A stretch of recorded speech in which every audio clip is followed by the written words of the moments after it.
This preview is proudly brought to you by the National Institute for the Humanities and Social Sciences. Thank you for your support. My name is TJ Strydom, and I wrote a book, Christo Wiese, Risk and Riches. It's about the billionaire that is known for PEP Stores, Steinhoff, and ShopRite. And most tragically for him, Steinhoff. The Slumdog Millionaire theme song bursts over the radio at regular intervals. Jai-ho, catch me, come on, catch me, sing Nicole Scherzinger and the Pussycat Dolls on a crisp London morning. The tune's been on Britain's top 10 chart for 3 weeks. The mercury won't climb higher than 11 degrees Celsius today, and it's overcast. It looks like rain. Christo Wiese is on his way to the airport. It takes less than an hour to get from the Ritz Hotel to the terminal. London City Airport is a favorite among business travelers. It's much closer to the city than Heathrow or Gatwick, and has an expedited procedure at the check-in counter. Wiese wants to catch an early flight to Luxembourg, returning that same day. It's a Monday in April, and at the weekend he attended a wedding in Russia. His flight to Moscow was booked so as to give him the chance of casting his vote in Cape Town in South Africa's general election before departing. I have no reason to believe that Jacob Zuma would do a worse job than anyone else, the Sunday newspaper Rapport quoted him as saying. Whether his vote was one of the 11.6 million cast that gave Zuma and the ANC a comfortable majority in the 2009 election is his secret. Other business leaders are worried about the new man on his way to the union buildings, but Wiese is ever the optimist. What possible advantage is there in being negative? I know our country has problems, all countries do, and you are surely better equipped to handle the challenges and problems where you live and know the territory, he says. But today, he is entering uncharted territory. A customs official searches Wiese's hand luggage and finds it stuffed full of banknotes. It's a stash of 120,000 pounds, at the time worth more than 1.5 million rand, in used £50 and £20 notes. The official questions him about the bonanza. It's from a safety deposit box at the Ritz Hotel, he explains, but until the end of last year it was in a strong box with UBS, a bank here in London. On the form the official hands him to fill in, he notes that he is carrying the money to keep in safe storage. Wiese also provides a contact number for the relevant person at UBS and gives the details of his accountants. A while later, the officials go through Wiese's checked-in baggage and discover more notes, some in a poor state, bundled together and bound with elastic bands. They estimate this find at between 400,000 and 500,000 pounds. The actual amount is 554,920 pounds, another 7 million rand. Now, why didn't he declare this money on the form he had just filled in? No, he thought they were only asking about the money in his hand luggage, he says.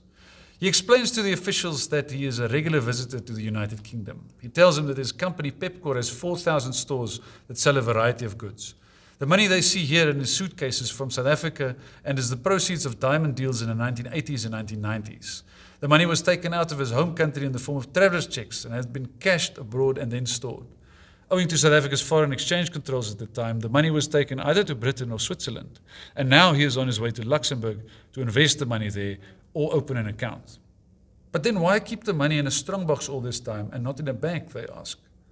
He didn't want to leave an audit trail. As previously in South Africa, one was not allowed to keep money offshore. By keeping it in the strongboxes, there would be no paper trail, he tells the officials.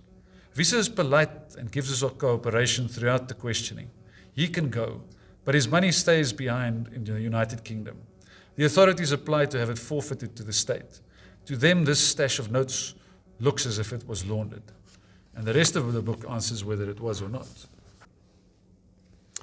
So what's interesting about the suitcase full of money is it shows something about Wiese's appetite for risk.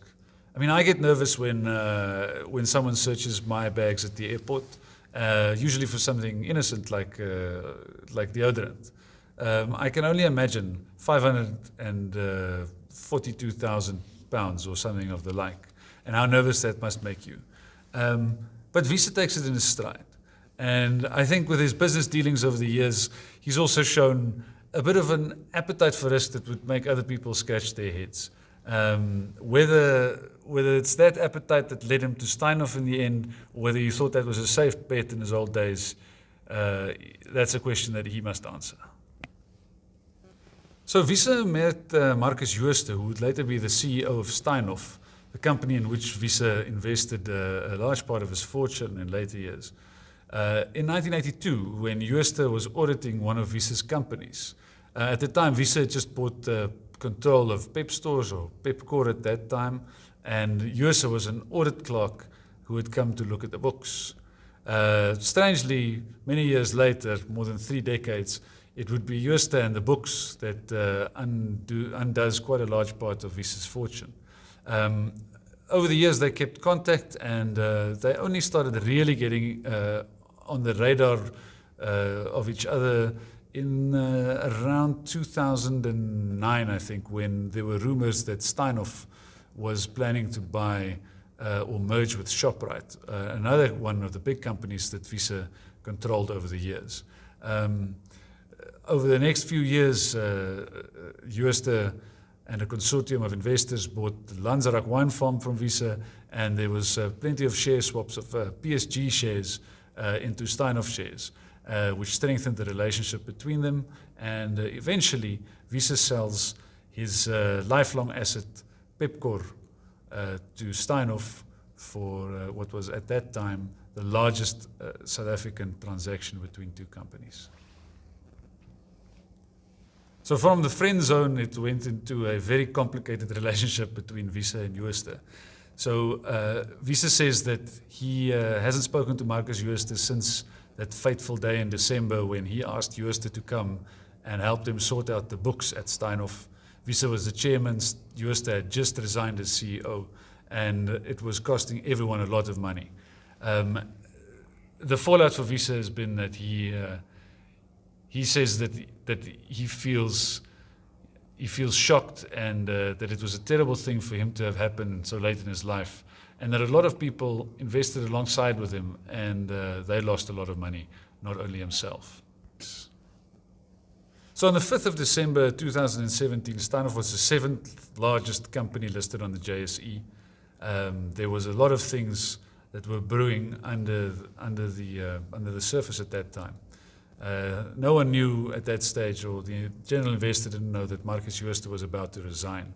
They also didn't know that there were serious issues between the company itself and its auditors, and that the financial results the next morning would not be published. Everyone was expecting the 2017 financial year-end results to be published on the 6th. It didn't come out. Instead, the company said that it was starting a new forensic investigation by PwC into their financials because of accounting irregularities. This absolutely trashed the company's share price, and over the next few months, well, initially in the next week, the company backtracked quite a lot, and over the next months, it would lose more than 95% of its share price value. So this guy, Christo Wiese, is a fascinating character. You'd think he's just a businessman who made it big, but in his early life, he clearly wanted to be a politician. In the 70s, he stood for parliament. He didn't make it. He also owned a diamond mine here or there. He practiced law at the Cape Bar. And over the years, eventually, he went into business. He started off in business in the late 60s with his cousin's husband, and they built up the company PEP Stores. By the early 80s, Wiese bought control of PEP Stores, turned into a bigger empire. PEP Stores eventually owned Ackermans and many different companies. They also developed Shoprite from 8 stores together with Whitey Basson, his old friend from Varsity, into the massive retail grocery empire that it is today. Wiese is a fascinating character who's gone not from rags to riches, but from humble-ish beginnings to the richest guy in the country, and then back to not the richest anymore after Steinhoff. So the most interesting story for me in this book was Wiese's 40th birthday party, where there was a very interesting incident with diamonds and donuts. I won't want to give the story away, but diamonds and donuts, it's in here.